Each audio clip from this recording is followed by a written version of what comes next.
case you get excited, I want you to write this down. O,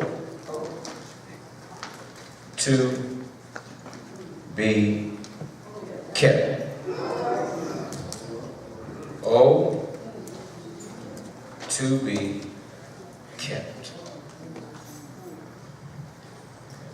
Times like these, it's sure enough good to be kept by God. In the midst of all the uncertainties that you and I face every day, it's good to be kept by God. Even when you don't know what to do, I got good news. You're still being kept by God.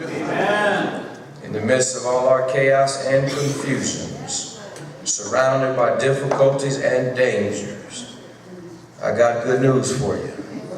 You're still being kept by God. Whether it look good or bad, whether you're broke or rich, whether you got all your strength or a little weak on the inside, I got good news today. The text says, it's good to be kept by God. Amen. When your children ain't acting right, they're still being kept by God. Anybody got some situations? Come on, I need a few real folk. Anybody got some situations?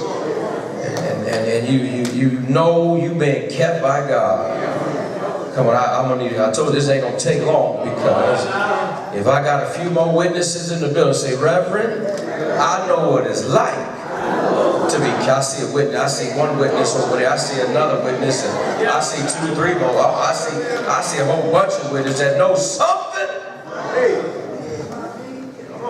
about being kept by God. Come on, y'all gonna help me today? I want to encourage somebody this afternoon that no matter what you're going through, I want you to know that you're being kept by God.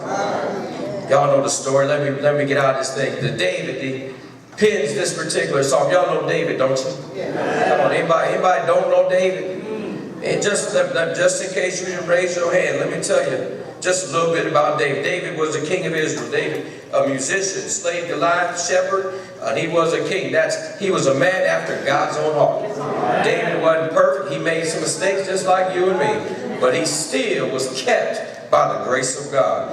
I love it because David, if anybody can tell us today that it feels good to be kept by God, David is a good example to talk about. Because David felt all alone at times. Even times he felt trapped.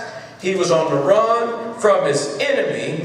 But David reminds us today in the text, even when his own son was after him, he finds himself, Brother Terry, now in a cave all by himself. But the good news is, in a few minutes, David gonna say, you know what, Pleasant Green, even though I'm in a cave and ain't nobody around, I'm still being kept by God. The text is exciting because when I look at this text, if you know anything about David's history, and David was not a popular person, but every now and then David faced some situations that he did not know he was going to face. Come on, anybody just been minding their own business and storm came your way and trial knocked at your door? David was just being David, and this time he didn't ask to be in a cave. He didn't do nothing wrong. He was just being David, a man after God's own heart. And I love it because I'm looking at a whole bunch of believers today that said, Reverend, I can relate to David's situation. Even right now, I find myself in a cave all alone by myself. Yes, it's a church full of folks, but because of what I'm going through, I feel like I'm all by myself. So David is going to help us this morning. Remind us that it's good to be kept by God.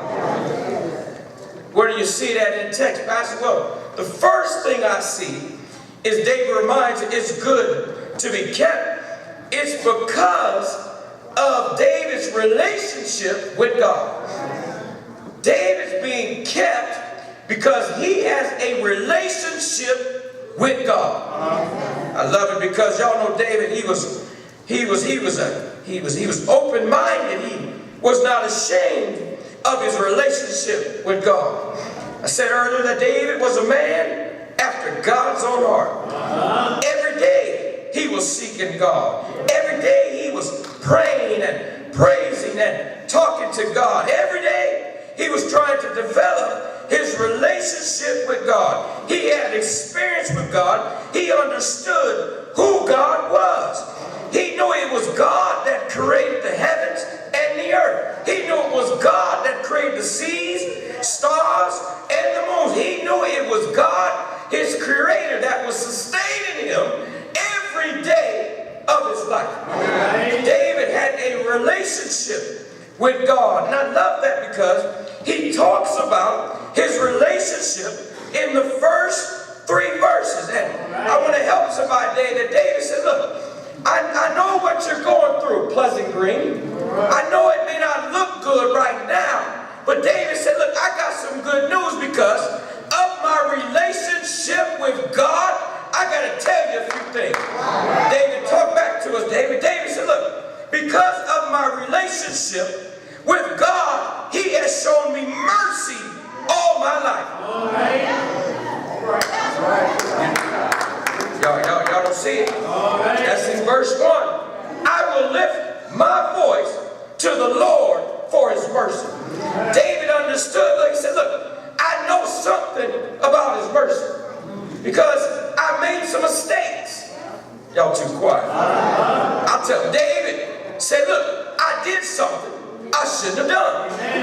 And but yet, in Psalm 51, when I went to God and asked God for forgiveness of my sins, he showed me mercy. Matter of fact, he didn't just show me mercy, he cleaned me up on the inside. And I don't know about you, Pleasant Green, but is there anybody that knows one thing about God's mercy? Come on, has anybody ever experienced God's mercy at least one time in your life? That's because, not because of you, it's because of your relationship with God. Text says, oh, to be kept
that he listed all in verse 1 through 3. But this excites me because our relationship, David says in verse 3, he leads me. All right.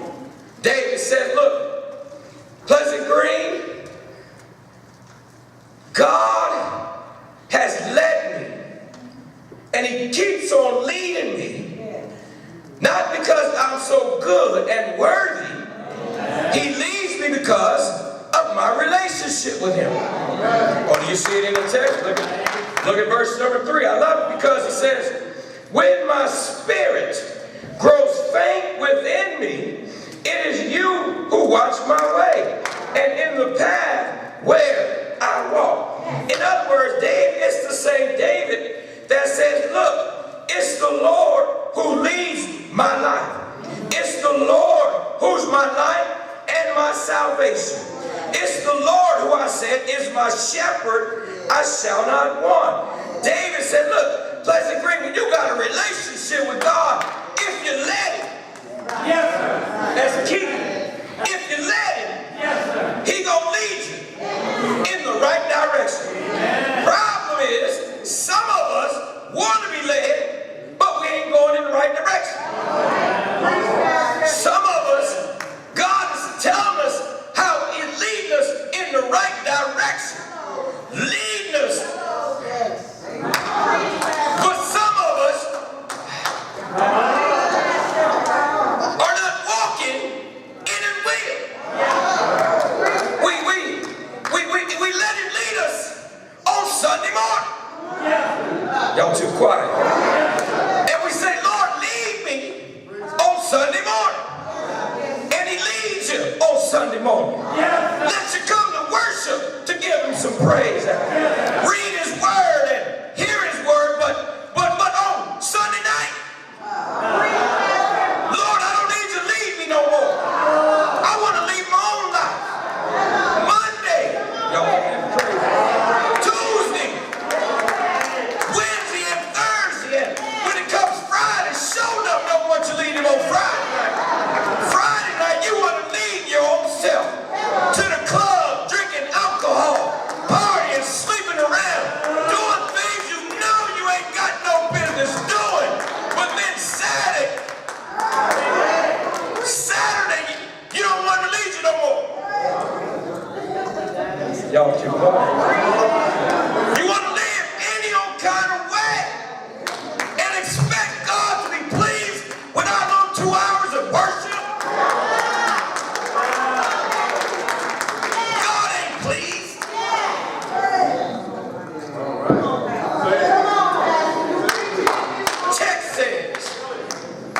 Text says, he'll lead you. I love that. Because every now and then, I get lost along the way. Every now and then, I take my eyes off the prize.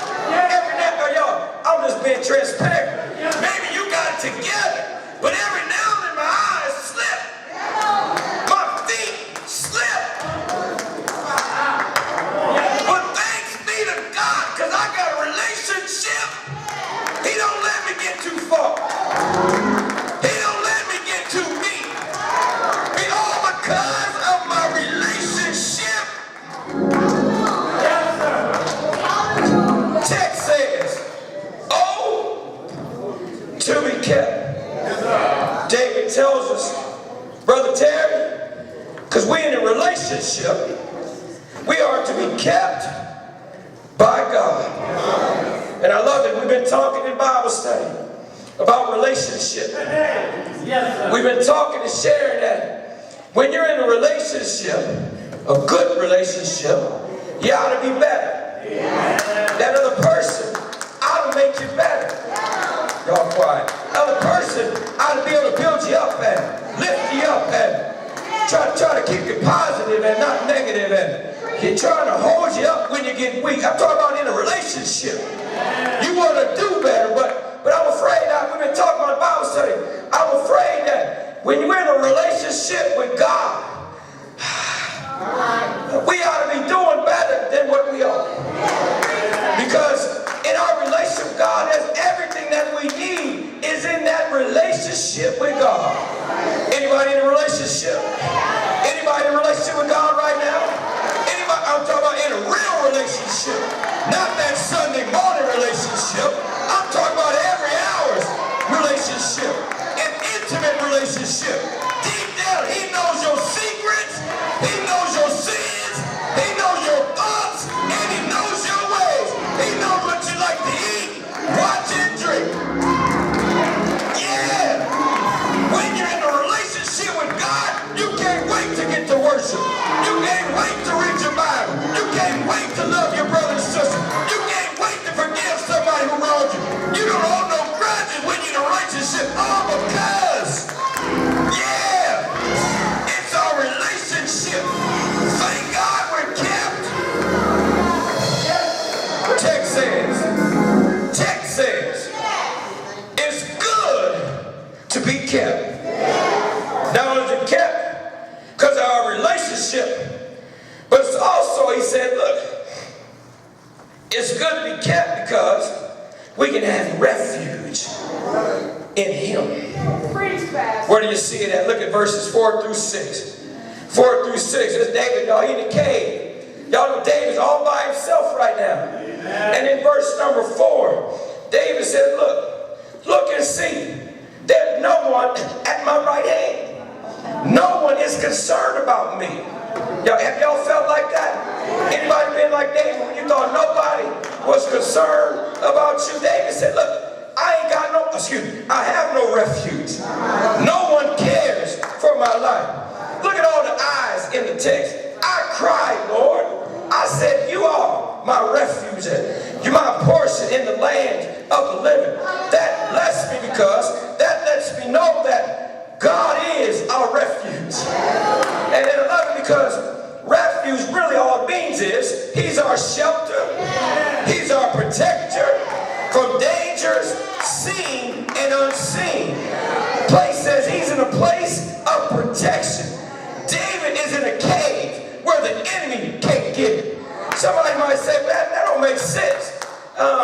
He hiding from his enemy. But God does things well. He put David in a safe place.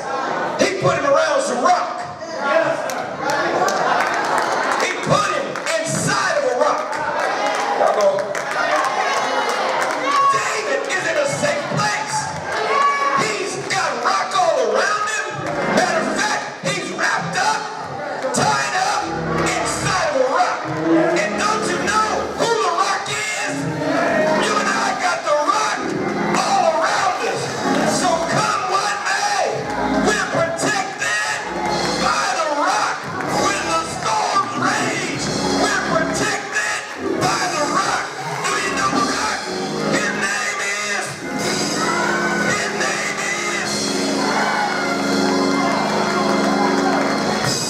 refuge. Oh, to be kept. Pleasant Green, the text says, don't worry what's going on around you. Don't worry because God's got your back. I gotta get out of here. But I need to tell you one more thing. When I look at the text, no matter what's going on, he will be your refuge. Even when that burden, it gets too heavy. When the problem too confusing. When the weight of the world wears you down. Text says he's your rock. You can lean on him when you need him. He'll hold you up when you're falling down. David was weak right about now. Y'all don't see it in the text. Text says he grew faint. Faint means he got weak. And is there anybody in the building today? I need to see the real saints. Know you're a child of God. Know you're reading your word. Know you're worshiping. But every now and then you get weak and worn down. Thanks be to God. If Paul would talk and say, look, David, I got tired myself. I had a problem, but took it to the Lord 3 times. And I thought the Lord would take care of me because I am his child. But the text says, Jesus said, my grace is sufficient. Text says, oh, to be kept. But I love it because he's our refuge. I got a couple more things. I'm trying to cut this off. I kept you too long. But when I see something else in the text, not only is our refuge, but also I see he's our rescuer. Rescuer. Y'all see it in the text? Come on, let's look at the text. He talked about how in verse number 6, David is crying to the Lord. He's in need of the Lord. Text says, rescue me. I love it because rescue means, it's simple. It just means freed from confinement, freed from danger, freed from evil, delivered, set free. I gotta ask a question. Has anybody been rescued by God?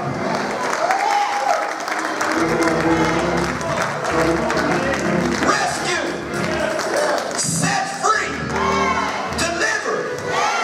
I don't see enough witnesses. Let me see if I can get a roll call. Anybody been rescued from a rough and rugged relationship? Anybody been rescued from alcoholism or drug addiction?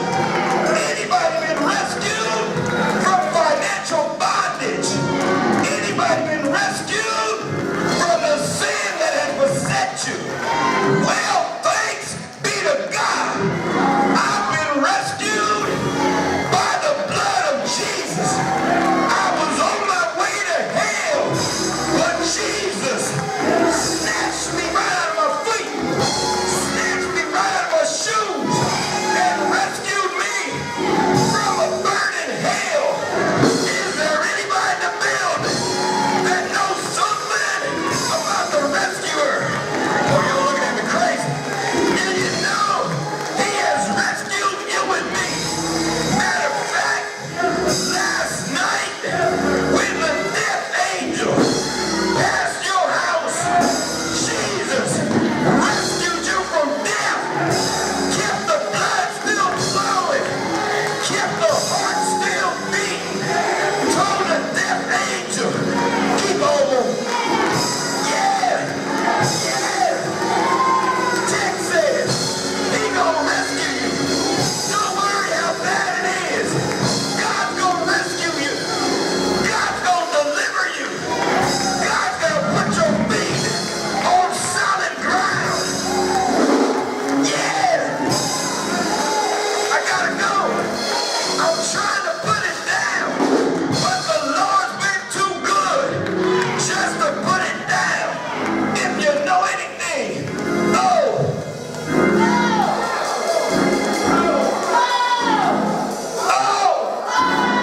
to be kept.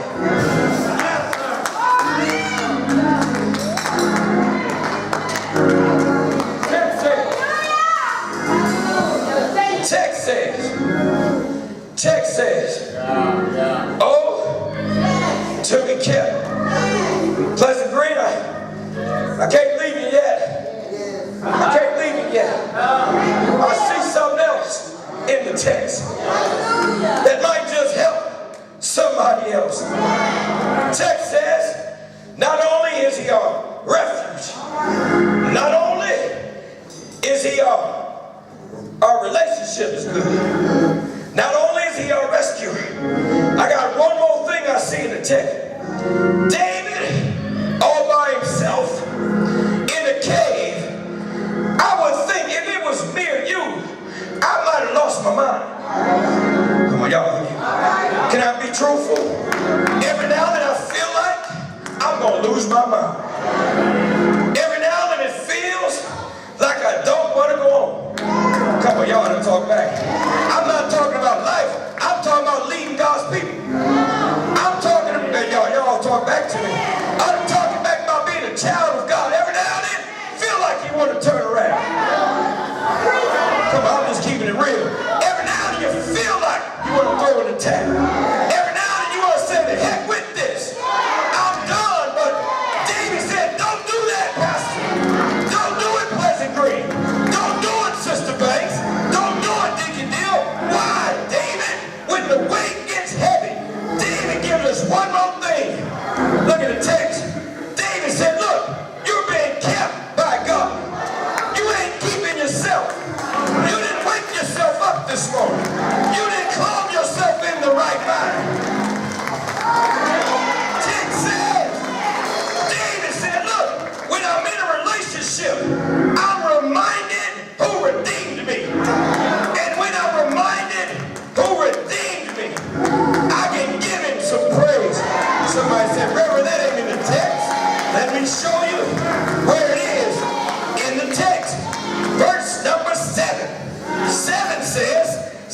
me free. Has anybody been set free? Has anybody been set free? Come on, y'all looking at me crazy. I'm talking about, has the chains been broken? Well, if your chain has been broken, here's what you ought to do. Text says that I may praise him. So if you are redeemed, saved by the blood, text says give him some praise. Praise him while you're in the cave. Praise him. Praise him. Let everything that has breath praise ye the Lord. Oh, magnify the Lord with me. Let us exalt. Yeah. Yeah. We came to give him some praise. But we're kept by the Son. Kept by Jesus. Jesus who died on that old rugged cross. Jesus who got up Sunday morning. Kept by the blood. Pleasant Green. Oh, to be kept. When the enemy's trying to wreck your home, tell them I've been kept by the blood. When the enemy's trying to wreck your church, tell them I've been kept by the blood. When he's trying to wreck your body, tell him I've been kept by the blood. And because I'm kept, I came to give him some praise. If you don't mind, can we take about 5 seconds to give God some praise? You can sit there if you want to, but every good and perfect gift comes from above. If you got a gift of life, you ought to give him some praise. If you got a gift of health and strength, you ought to give him some praise. Ain't should nobody be sitting in the house of God. It's God who has kept you. God who put that roof over your head. God who put that food on the table. God who woke you up this morning. God's keeping your family. God's watching over you.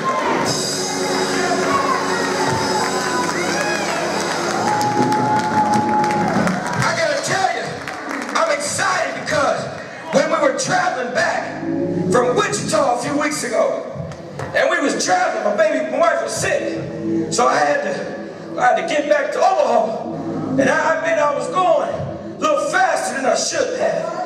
I was breaking the law. I'm sorry, I gotta confess, but my baby was sick, so I had my foot on the gas. 75, 80, 85. I'm gonna stop there. But I'm moving. I'm going down the highway, breaking the law, because I had to get home so she can lay down. But the Lord has a way of getting our attention. And I'm flying, Brother Rodney. I'm flying, baby. All of a sudden, a car swerved in her lane. And I'm doing speed after speed. And when he got close to me, it was nothing but the angels. And what we're trying to say, Pastor, every now and then you and I are going a little too fast in life and not taking time to give him some praise. Work too much, sleep too much, but God has a way of getting our attention. And then after that, I said, Lord, thank you for the angels. And I took my foot off the gas a little bit because the Lord was trying to tell me, boy, you better slow down. I'm gonna get you home, but you gotta slow